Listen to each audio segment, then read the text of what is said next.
माँ के नाम एक चिट्ठी, शिक्षाप्रद कहानी, emotional and heart touching story. एक दिन मैं अपनी पत्नी और 10 साल की बेटी के साथ बाहर घूमने गए थे और हम बहुत एंजॉय भी कर रहे थे। उसी वक्त पत्नी की नज़र एक अपाहिज बूढ़े व्यक्ति पर पड़ी। फिर मेरी पत्नी ने कुछ खाने का लेकर उस बूढ़े व्यक्ति को देने गई। उसे खाना देकर जैसे ही वह रोड क्रॉस कर रही थी, तेज रफ्तार ट्रक ने मेरी पत्नी को टक्कर मारी। उसके बाद एक कार ने मेरी पत्नी को कुचल दिया। यह सारा दृश्य मेरी ही आंखों के सामने हुआ, लेकिन मैं कुछ कर नहीं पाया। तभी जल्दी जल्दी उसे अस्पताल लेकर आए। करीब 3 दिन आईसीयू में रहने के बाद उसकी मृत्यु हो गई। मेरी पत्नी मुझे और छोटी सी बच्ची पीहू को अकेले रोते हुए छोड़कर इस दुनिया से हमेशा के लिए चली गई। पीहू बहुत डरी हुई हर वक्त अपनी माँ को याद करके मुझसे लिपट कर रोती रहती। एक दिन मासूम पीहू ने अपने पापा से पूछा कि मुझे मम्मी की बहुत याद आती है। मम्मी भगवान जी के घर चली गई है, उन्हें कैसे पता चलेगा कि हम यहाँ याद कर रहे हैं उन्हें। अगर हम भगवान को एक चिट्ठी लिखेंगे तो भगवान और मम्मी को पहचान लेंगे। पापा छोटी सी बच्ची पीहू को कुछ पल की खुशी देने के लिए उसे बोले, हाँ बेटा, भगवान के लिए लिख दो एक प्यारी सी चिट्ठी। पीहू खुश हो गई। फिर उसने लिखना शुरू किया, भगवान जी, क्या आप मेरी मम्मी का ख्याल रख रहे हो? वह मेरे और पापा से बहुत दूर चली गई है। पापा कहते हैं कि वह आपके पास चली गई है। मुझे मम्मी की बहुत याद आती है। मैं और पापा मम्मी के बिना नहीं रह पाएंगे। मुझे इतनी प्यारी मम्मी देने के लिए आपको बहुत बड़ा सा थैंक यू भगवान जी। भगवान जी, आपने मेरी मम्मी को अपने पास क्यों बुला लिया? मम्मी मेरे से बहुत प्यार करती थी। पापा बताते हैं कि आप उनका बहुत ख्याल रख रहे हो। अब उनको बिल्कुल भी दर्द नहीं होगा। अस्पताल में मम्मी बहुत दर्द में थी। उन्हें शीशे में रखा गया था। आप मेरी मम्मी के साथ मेरी तरह खेलते होंगे।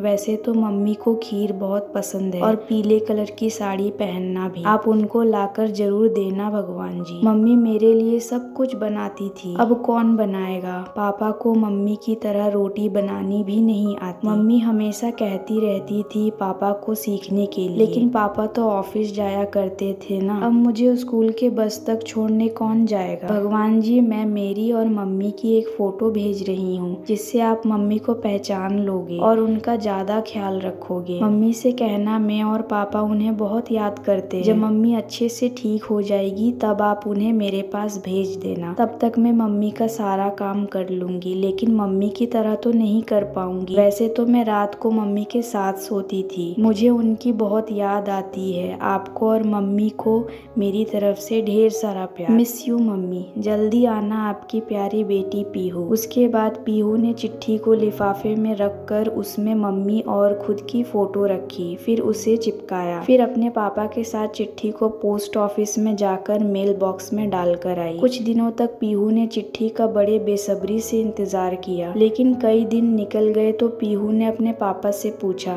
पापा भगवान जी को चिट्ठी मिली होगी या नहीं? क्योंकि अभी तक कोई जवाब नहीं आया। पता नहीं मम्मी कैसी होंगी। उसके अगले दिन पीहू के घर के बाहर लिफाफे में एक चिट्ठी मिली। पीहू चिट्ठी देखकर खुशी से नाचने लगी। उसने चिट्ठी को पढ़ना शुरू किया। उसमें लिखा था, प्यारी पीहू, तुम्हारी माँ मेरे पास बहुत अच्छे से है। तुम्हारे भेजे हुए फोटो से तुम्हारी माँ को पहचानने में मुझे बहुत मदद मिली। अब उन्हें किसी भी तरह का दर्द नहीं होता। मैं उनके साथ रोज खेलता हूँ। तुम्हारी माँ तुम्हें बहुत याद करती है। पता है क्या कहती है वह मुझे? कि मेरी पीहू बहुत बहादुर लड़की है, बिल्कुल भी नहीं रोती, सब काम खुद कर लेती है। वह अपने पापा से भी बहुत प्यार करती है। मैं इतनी दूर हूँ, उसके पापा अकेले हो गए होंगे। मेरी पीहू ना तो खुद रोती होगी, ना ही अपने पापा को रोने देती होगी। बहुत मन लगाकर पढ़ाई करती होगी, क्योंकि इस बार उसे क्लास में टॉप करना है। पीहू बेटा, मैं तुम्हारे दिल में हूँ। इतनी सुंदर चिट्ठी भेजने के लिए थैंक यू,